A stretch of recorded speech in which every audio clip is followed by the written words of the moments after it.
Assalamualaikum warahmatullahi wabarakatuh. Perkenalkan, nama saya Masrur, peserta PPG Batch 1 tahun 2023 LPTK UIN Antasari Banjarmasin. Pada hari ini tanggal 28 Agustus tahun 2023, kami akan melaksanakan tugas UKIM praktek pembelajaran secara real di Madrasah Sanawiyah Miftahul Ulum Kareteng. Semoga diberi kelancaran. Demikian, Assalamualaikum warahmatullahi wabarakatuh.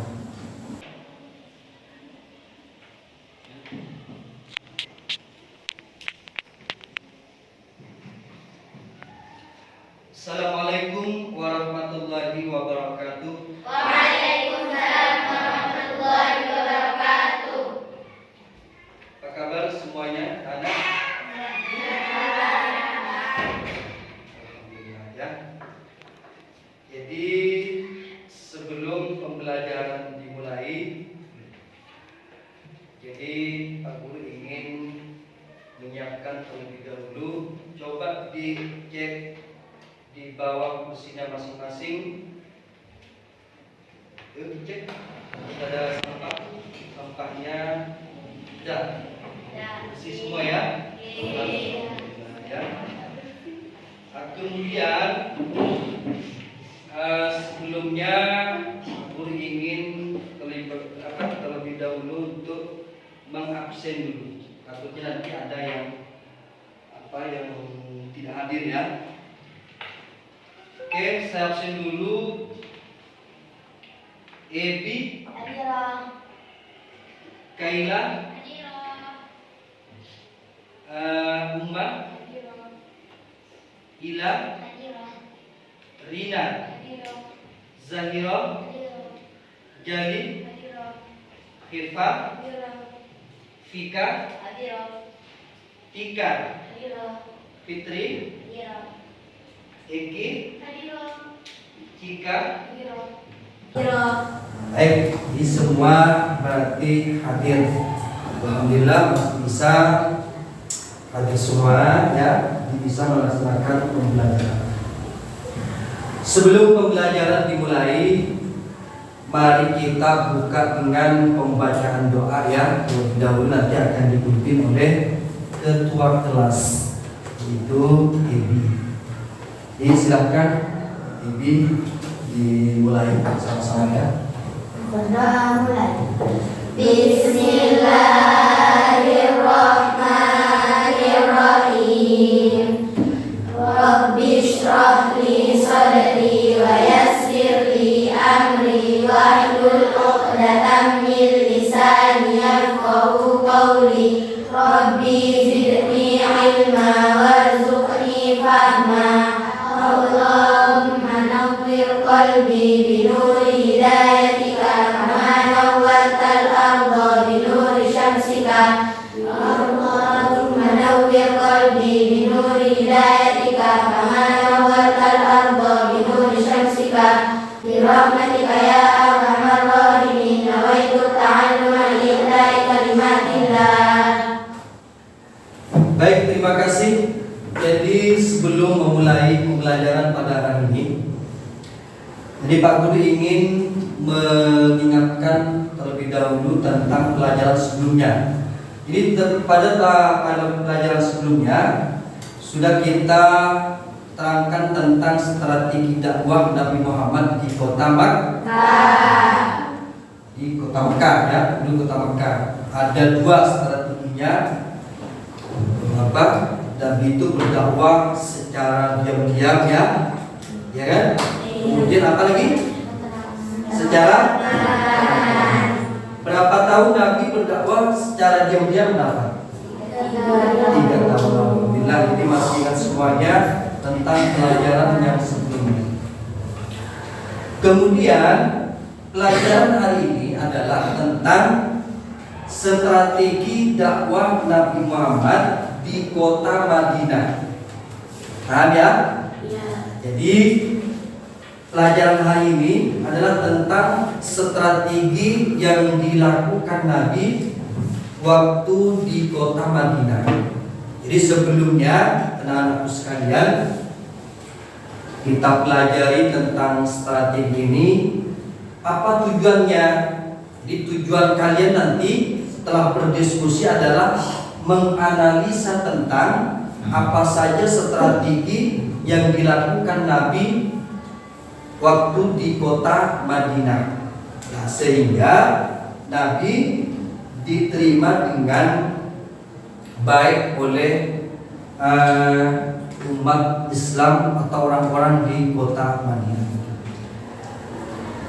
Baik, anak-anak sekalian, sebelumnya aku ingin bertanya dulu ya, mengapa dakwah Nabi Muhammad itu mudah diterima oleh masyarakat Madinah? Ada yang tahu? Ada yang tahu kenapa?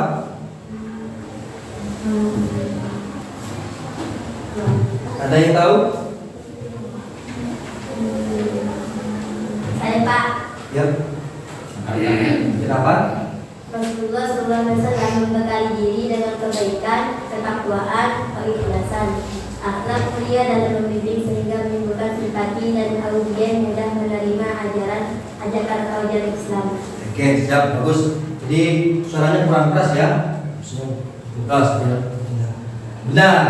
Jadi yang disampaikan oleh Fika itu, kenapa Rasulullah itu mudah diterima di Madinah? Karena Nabi menyampaikan risalah ini penuh dengan akhlakul karimah, itu ya. Jadi ikhlas, kemudian akhlaknya bagus, maka mudah diterima oleh apa?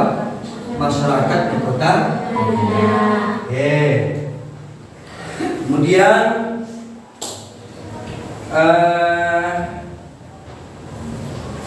apa kira-kira hikmah yang akan kita dapat setelah memahami strategi dakwah Nabi Muhammad? Hikmah apa yang ada hikmah apa di balik?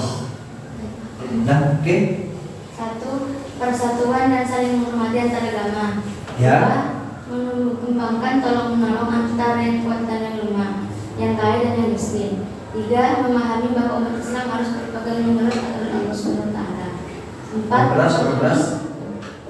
dan menyadari bahwa kita wajib agar menjalin hubungan dengan Allah dan antara manusia dengan manusia. Kita mendapat warisan yang sangat menentukan keselamatan kita di dunia ataupun di akhirat. 5. Menjadikan inspirasi dan motivasi dalam menjalankan agama Islam. 6. Terciptanya hubungan yang kondusif.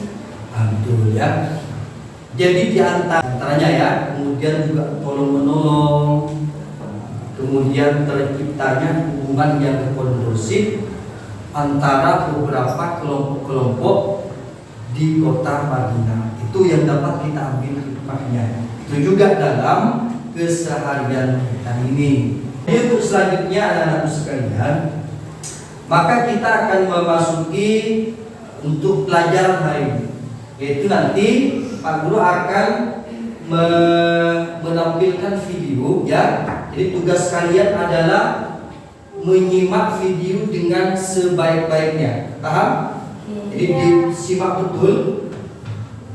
Kemudian setelah video selesai nanti maka akan didiskusikan bersama, diskusikan ya. Nanti dicari poin-poinnya apa misalnya substansi yang ada di dalam video itu, tentang apa. Kemudian yang terkait dengan strategi dakwah Nabi Muhammad di kota Madinah ya.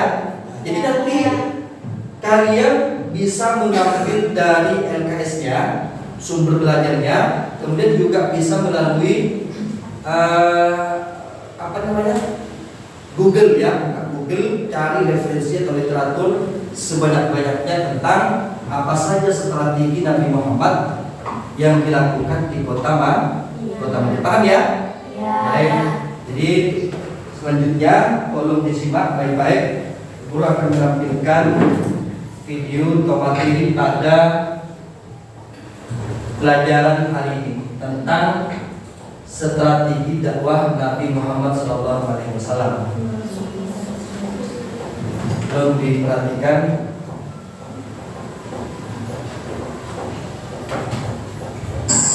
Assalamualaikum warahmatullahi wabarakatuh. Berjumpa kembali dalam sejarah peradaban Islam.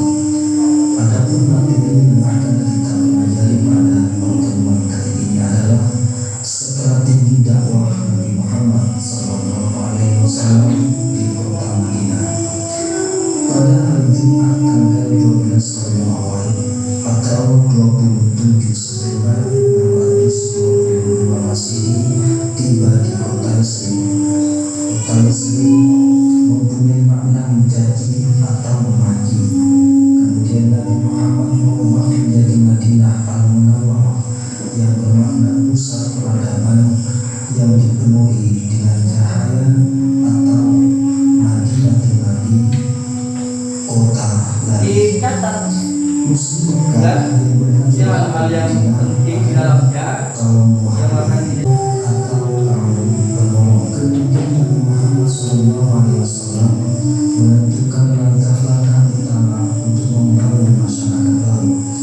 Langkah utama adalah yang pertama adalah membangun masjid. Masjid pertama yang dibangun di Madinah adalah Masjid Nabawi. Masjid ini dibangun di atas tanah milik dua anak yatim, yaitu Sa'ad dan Suhaib bin Nafi bin Umar bin Abdullah An-Najari yang diasuh oleh As'ad bin Zurarah. Awalnya hanya diberikan secara cuma-cuma kepada Nabi, namun Nabi tidak menerimanya. Dia membeli tanah tersebut binti Salamah dan Aisyah binti Abu Bakar pada masa Umar bin Khattab yang diganti dengan kayu. Adapun muazzin pertama adalah Bilal bin Rabah. Adapun Masjid Nabawi memiliki multifungsi. Yang pertama menampung kaum muslimin yang lemah, yang tidak mempunyai rumah. Kemudian menampung mu'allaf wanita yang belum mempunyai rumah. Kemudian bukan sebagai pusat pelajaran Islam, dan selanjutnya adalah sebagai tempat tahanan utama perang. Kemudian Masjid Nabawi juga sebagai pusat pelayanan kesehatan, juga merupakan tempat menerima utusan negara lain. Adapun langkah yang kedua yang dilakukan oleh Nabi Muhammad SAW adalah mempersaudarakan kaum muslimin berdasarkan keimanan disebut dengan ukhuwah Islamiyah. Kaum muhajirin dipersaudarakan oleh Nabi dengan kaum Ansar. Kemudian Nabi melakukan pendataan umat Islam atau sensus. Tercatat ada 1.500 muslimin di Madinah saat itu. Adapun tujuan daripada mu'ahad atau mempersaudarakan kaum muhajirin dan Ansar adalah baik-baik adalah dicermati betul kritisnya ya kaum muhajirin sebelum berdiskusi bersama. Merealisasikan nilai-nilai persaudaraan. Yang ketiga adalah untuk menyelamatkan administrasi segenap iman, berempati pada sesama. Dan yang keempat adalah solusi bagi persoalan ekonomi kaum muhajirin. Yang kelima sebagai sarana konsolidasi umat Rasulullah dengan segala potensi dan kekuatannya. Di antara sahabat Nabi yang dipersaudarakan dari kaum muhajirin dan Ansar adalah Abu Bakar As-Siddiq dipersaudarakan dengan Kharijah bin Zaid, Umar bin Khattab dengan Ali bin Thalib, Ja'far bin Abi Thalib dengan Abu bin Jabal, Hamzah bin Abdul Muttalib dengan Zaid bin Hamzah, Abu Ubaidah dengan Sa'ad bin Mu'adz, Abdurrahman bin Auf dipersaudarakan dengan Sa'ad bin Rabi', Zubair bin Awwam dipersaudarakan dengan Sa'lamah bin Salamah, Ulaihah bin Ubaidillah pada tahun 623 Masehi atau 2 Hijriah antara orang Muslim dan dengan orang Yahudi. Piagam Madinah terdiri dari 47 pasal yang mengatur sistem perpolitikan, keamanan, kebebasan beragama, kesetaraan hukum, perdamaian, dan pertahanan. Kebebasan beragama, perlindungan dan kesetaraan di mata hukum diantaranya ada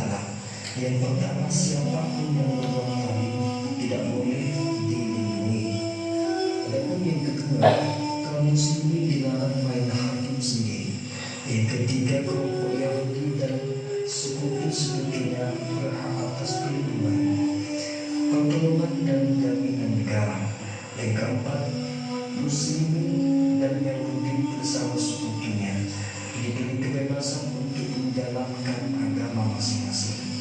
Dan yang kelima, jika pendukung piagam Madinah diajak berdamai, maka semua pihak yang terlibat perjanjian wajib memenuhi ajakan damai tersebut.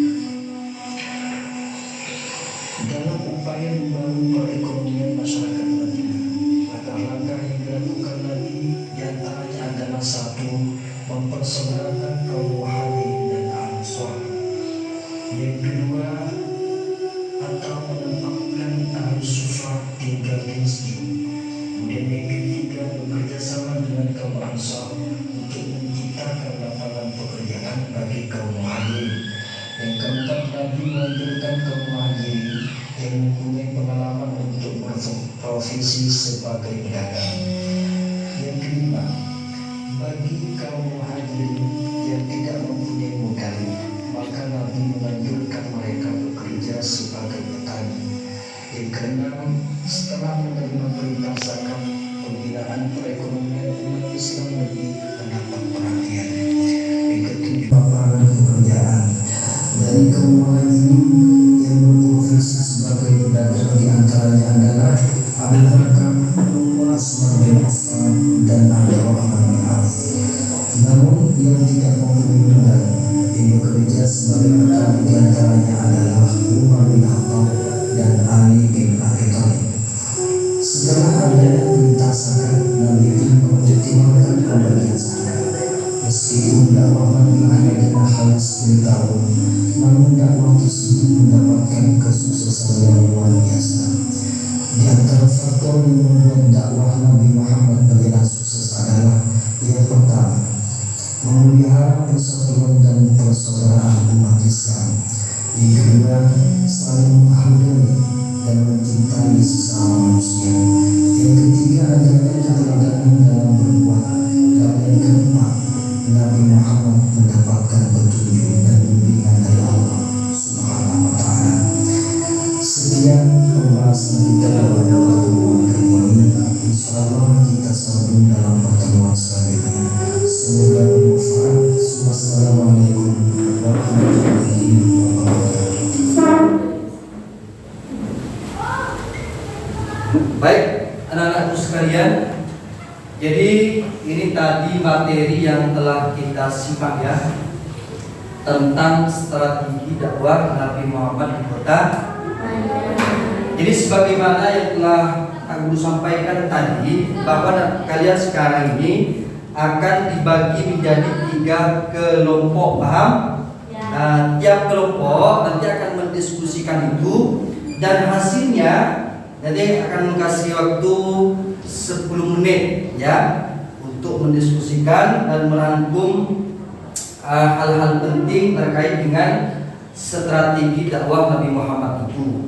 Dan setelah diskusi nanti, maka anak-anak sekalian nanti dipresentasikan ke depan bersama-sama kelompoknya. Jadi diperkenalkan, contohnya misalnya salam, kemudian perkenalkan nama saya Ebi ya, dari kelompok 2 atau kelompok 3 namanya. Dan ini teman saya siapa seterusnya.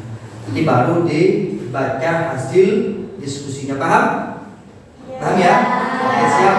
Dilaksanakan dari tempat posisinya, duduknya. Nah, di sini yang ini satu sini. Ini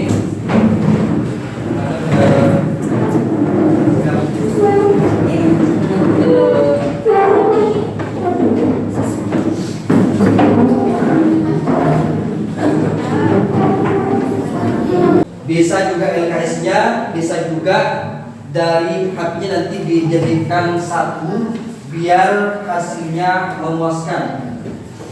Artinya biar hasilnya sesuai dengan apa yang diperintahkan guru adalah menganalisa strategi dakwah Nabi Muhammad sallallahu alaihi wasallam.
Oke, baik anak-anak sudah selesai ya? Ya. Oke, jadi diskusi ada tentang strategi ini dalam video sudah dilaksanakan dan biar hasilnya nanti didengarkan oleh kelompok-kelompok lain. Pak Guru mulai dari kelompok 1 maju ke depan. Yuk. Oke, semua ke depan ya. Semuanya ke depan. Semuanya ke depan. Ketua nanti yang membacakan hasilnya. Silakan. Assalamualaikum dulu. Kenalkan. Kurang ke siap. Assalamualaikum warahmatullahi wabarakatuh. Waalaikumsalam warahmatullahi wabarakatuh. Perkenalkan, saya kelompok 1. Nama saya Ika. Sebelah saya Egi. Sebelahnya lagi Yaya. Sebelahnya lagi Ika. Dan sebelahnya Ika. Ingin mempresentasikan hasil diskusi sebagai berikut. Strategi dakwah Rasulullah SAW di Madinah hingga akhirnya membawa keberhasilan. 1. Membangun masjid sebagai pusat kegiatan dakwah. Rasulullah SAW membangun dua Siap yang lain ya. dan dijadikan sebagai pusat kegiatan dakwah dan stabilitas di Madinah. Perjanjian tersebut kemudian melahirkan piagam Madinah. Piagam ini berisi 10 bab, di antaranya pembentukan umat, hak asasi manusia, persatuan seagama, persatuan segenap warga negara, golongan minoritas, tugas warga negara, melindungi negara, pimpinan negara, politik perdamaian, dan bab terakhir merupakan penutup. 3. Mempersaudarakan kaum muhajirin dan ansor. Rasulullah SAW juga mempersaudarakan dua kaum muslimin, yakni muhajirin dan ansor. Rasulullah SAW menunjukkan untuk kedua kaum tersebut untuk saling membantu. Oke, terima kasih untuk kelompok 1. Silakan kembali ke Waalaikumsalam warahmatullahi wabarakatuh. Oke, selanjutnya adalah kelompok 2. Silakan maju ke depan ya. Dipresentasikan suaranya yang keras ya, keras. Tidak boleh lemah-lemah. Kita harus semangat. Itu semangat. Oke. Gitu.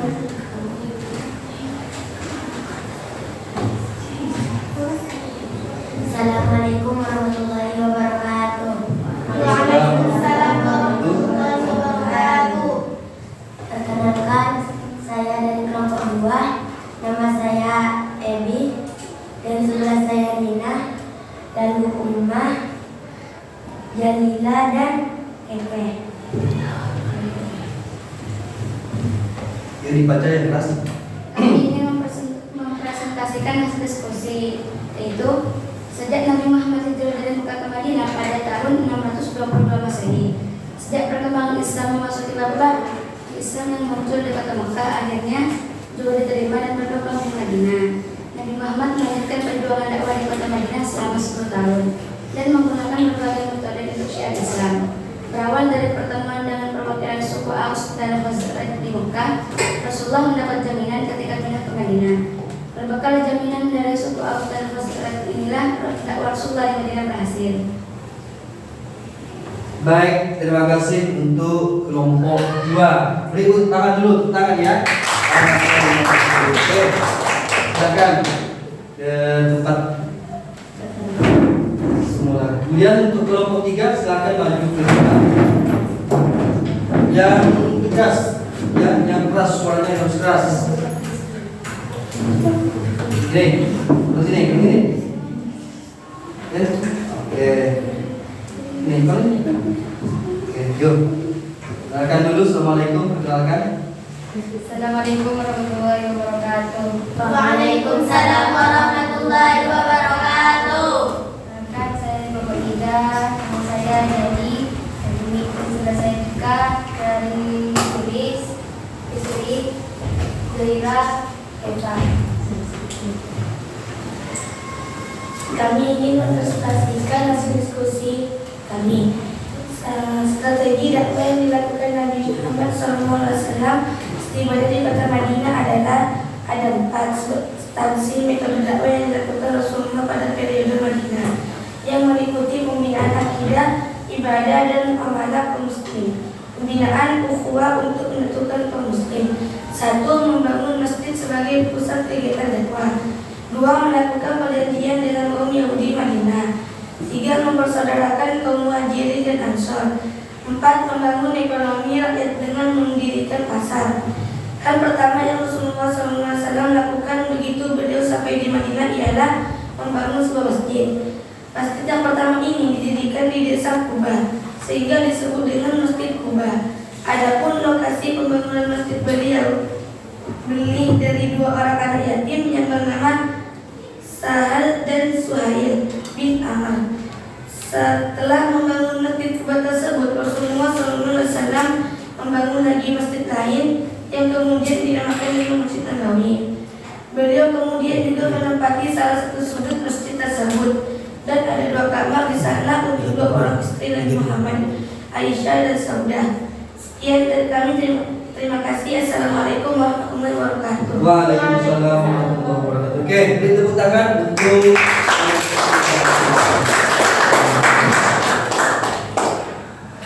baik anak-anak sekalian. Jadi untuk yang terakhir ya, mungkin ada materi-materi yang belum dipaham terkait baik yang didiskusikan atau dari video tadi. Mungkin ada yang mau bertanya, silakan.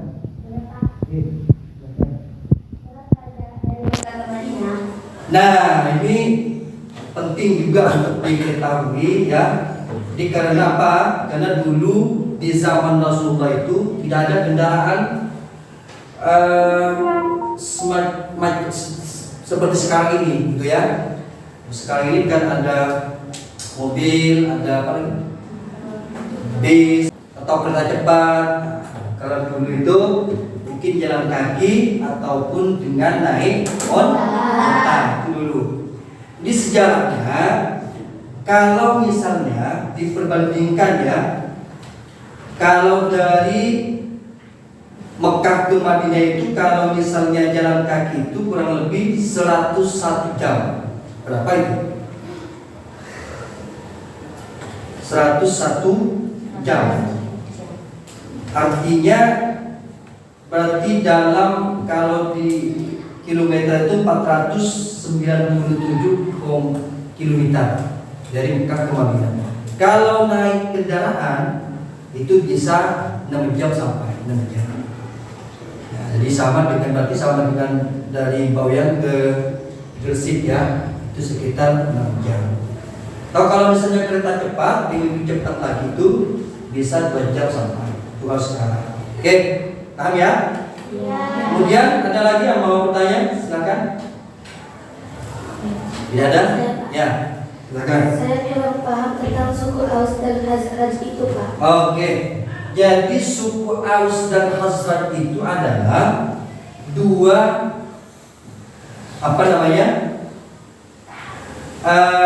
salah satu kabilah atau golongan dari orang Arab. Suku Aus dan Khazraj itu berasal dari salah satu suku besar Yaman. Kemudian terpecah 2 golongan itu dan saling bermusuhan. Sehingga dalam sejarah itu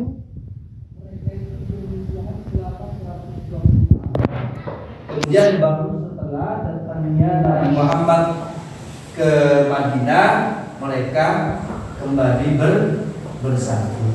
Itu namanya kaum atau suku Aus dan Khazraj yang menyambut Nabi dari kota Mekah ke Madinah. Maka kalau kita dengar sekarang itu termasuk yang namanya sahabat Ansar, ya, sahabat yang menolong Nabi ketika sampai di kota Madinah.